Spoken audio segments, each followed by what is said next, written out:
It's always better to get the turnovers and have these moments in a win.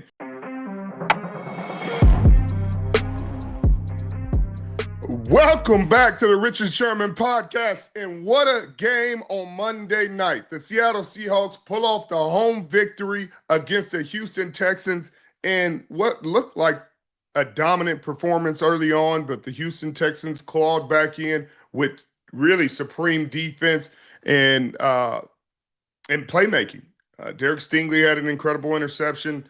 They had I believe it was Will Anderson forced a fumble on Sam Darnold that recovered in the end zone. I mean, the Texans defense was keeping them in the game, but Sam Darnold and Jaxon Smith-Njigba, once again, that connection is insane. Jaxon Smith-Njigba with what I believe to be his fifth 100-yard game of the season, dunked over the goalpost.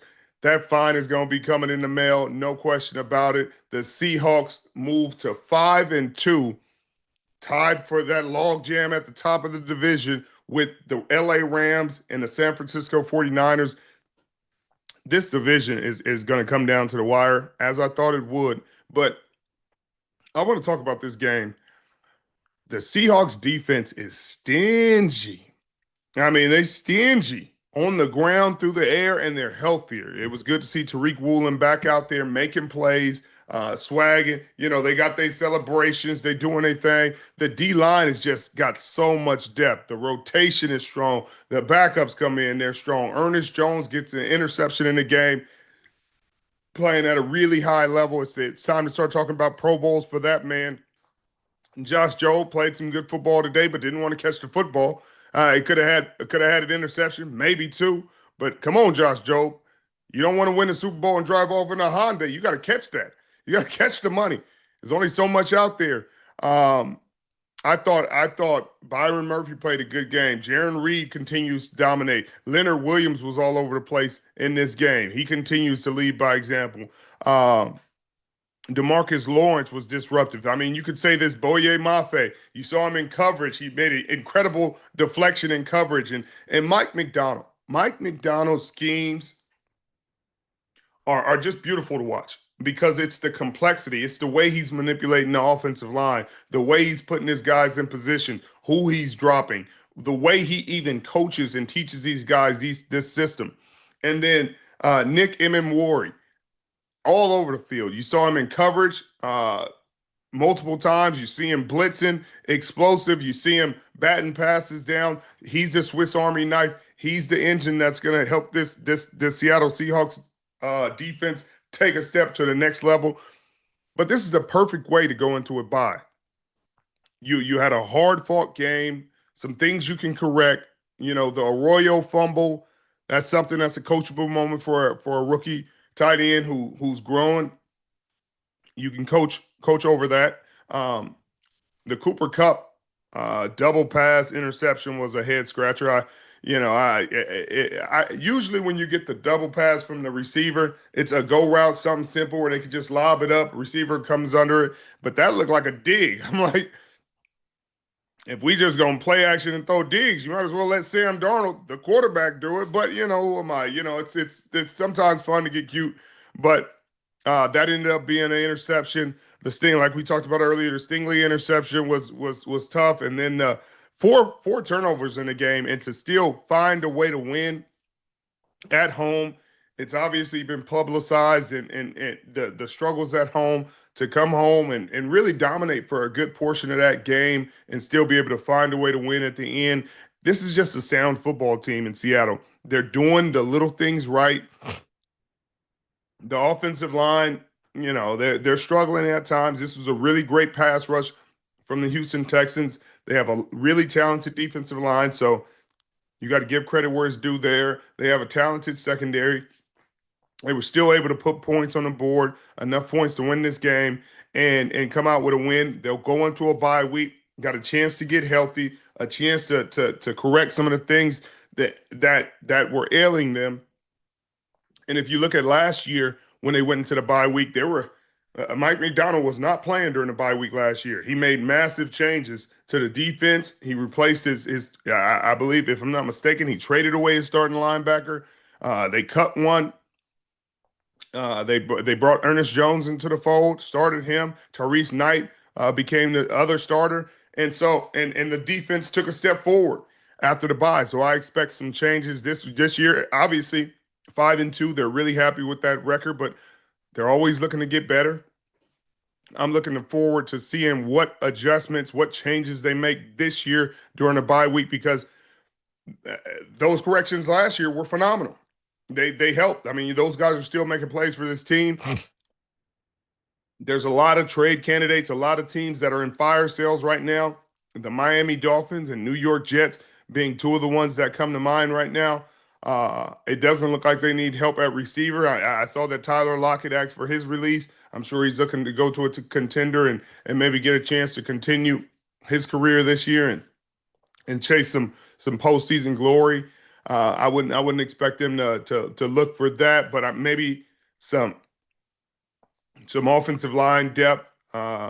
If somebody really, really impressive in terms of a pass rusher becomes available for a reasonable price, I would expect them to be in those conversations. But this defensive line is really good as is, as constructed. There's not a lot of snaps to go around. There's not a lot of room for somebody else to come in and you say, hey, we're going to bring a $30 million pass rusher in here and replace one of these guys. I think they do a great job by committee. A lot of really impressive, really talented guys on this D line, and they're doing a good job. So I would think they stand pat on a lot of these things, but if they get an offer, get a deal they can't refuse, then I'm sure they'll take it. John Snyder has shown he'll be aggressive in the trade market, and I expect that. But what a win. What a win. What a start to the season for the Seattle Seahawks. They're 5-2. The offense, I know, 4 turnovers. It's correctable. It's always better to get the turnovers and have these moments in a win. There aren't many times you're going to lose the turnover battle 1-4 and win the game by 8 points. But they did, and that's a testament to this coaching staff, both defensively and offensively. These players executing the scheme. I love the way this defense is playing. They're running and hitting. They're swarming to the ball. I wish they could catch a couple more of these interceptions because they're in position to catch them, but I'm sure that'll come later in the season. I'm looking forward to putting them back in my power rankings. Higher. People were frustrated about Pittsburgh being 3, and Pittsburgh laid an egg. Way to let me down, Pittsburgh. I tried to help Big Play Slay and say, hey, Pittsburgh 3. Obviously, they won't be back in my power rankings anytime soon. But the Seattle Seahawks, will they move up to 1, 2? It's going to be hard to pass the Indianapolis Colts, no question about it. But I think the Seattle Seahawks right now got to be 2 in my power rankings. We'll figure out the rest later on. But boy, these Seahawks are going to be something to deal with later in the season. Now, moving on to the other Monday Night Football game between the Tampa Bay Buccaneers and the Detroit Lions.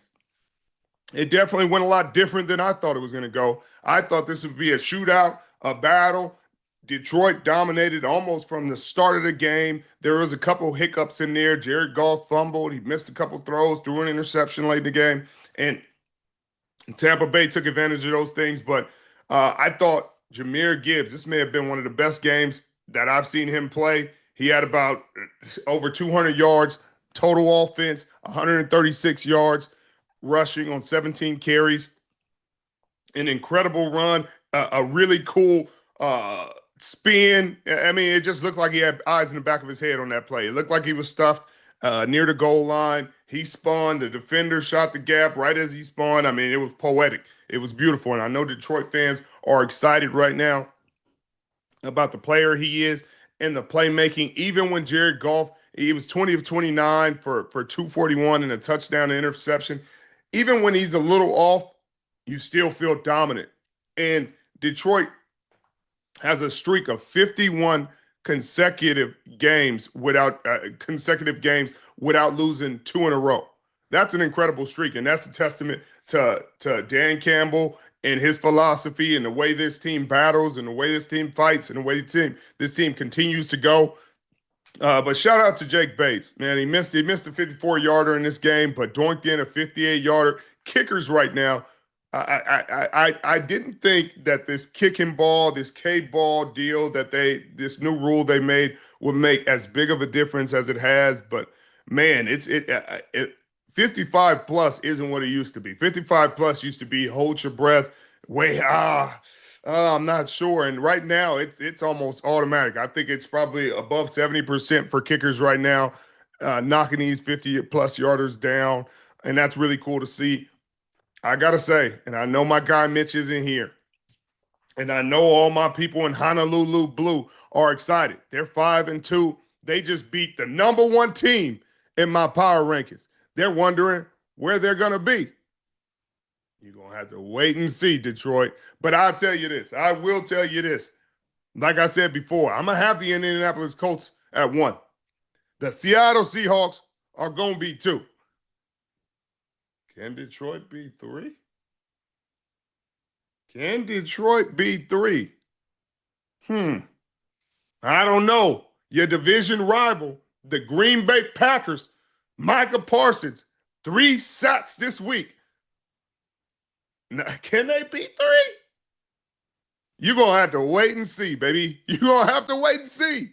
But I'll tell you what, this Detroit team, this got to give the fans a lot of confidence. Both sides of the football, playmaking on defense against a really, really good offense. A playmaking offense. They harassed Baker Mayfield all night, punched the ball out. They were swarming.